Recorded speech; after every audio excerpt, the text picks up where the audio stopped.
I have been working my way through Genesis 1, and we've come up now to day 5. We've seen God's wonderful creation of heaven and earth and how that was all formed and done in the first 3 verses.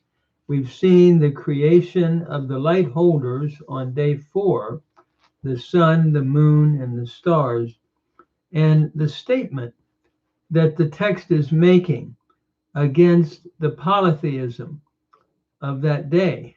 And we did a comparison with Enuma Elish, the Babylonian account of creation. So now we are at Genesis 1:21. And it reads, Vayomer Elohim yishretzu hamayim sheretz nefesh chaya va'of ya'ofef al ha'aretz al pnei rakia ha-shamayim. And God said, let the earth, let the waters swarm with swarms of living souls or living creatures, and let the birds fly over the earth upon the face of the expanse of the heaven. It's interesting here. God is speaking again, and now he's going to create the swarms of living souls in the waters, and then the birds above.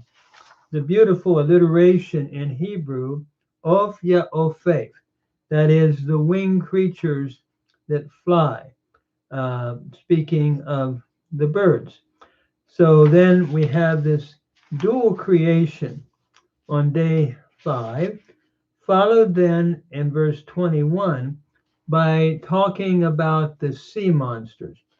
Vayivra Elohim et hataninim hagedolim va'et kol nefesh hachaya harumeset asher sharetzu hamayim leminehu va'et kol of kanaf leminehu vayar Elohim kitov. And so God created the great sea monsters and every living soul which creeps, which the waters swarm according to their kind, and every winged creature to its kind, and God saw that it was good. As we look at this, it is interesting in the Ugaritic literature, the ancient Canaanite writings, Baal, I think there's a relationship here speaking against what we find there. In the Baal epic, Baal is constantly having to struggle with the sea monster, with Leviathan. But here, God does not struggle. He just creates the sea monster. He does not have that perpetual struggle that Baal has in the Ugaritic narratives. He just creates a place for them to swim, like a swimming pool, and makes that their permanent abode. What a difference between what the text is saying here and the Ugaritic text concerning Baal or Baal. So then we move on to verse 22. Vayavarak otam Elohim lemor peru uravu umalu et hamayim bayamim v'ha'of yerev ba'aretz. And God blessed them, saying, be fruitful and multiply and fill the waters in the seas, and let the winged creatures multiply on the earth.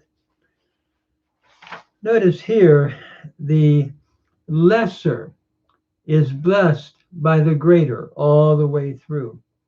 The Lord then is really the source of fertility over all of his creation. He alone is the source of life. He is the blesser. It is interesting to me in John 1, Jesus is the agent of creation in the second person of the Trinity, and in him is life eternal, eternal life. And John draws Genesis 1 in the background of his writing in John 1. So then we conclude, Vayehi Erev, Vayehi Boker, Yom Chamishi. And there was evening, and there was morning, day 5. So we conclude with the fifth day, and one of the important things I think we see that the text is teaching here is that one should not worship birds, as in Egypt, for example, where you had that going on. Certain gods were depicted as birds or reptiles, but you worship the eternal creator who is Lord. And I think today, while we don't worship birds and other things normally, what really we do is worship our own, can I say, thoughts and our own. We become secular.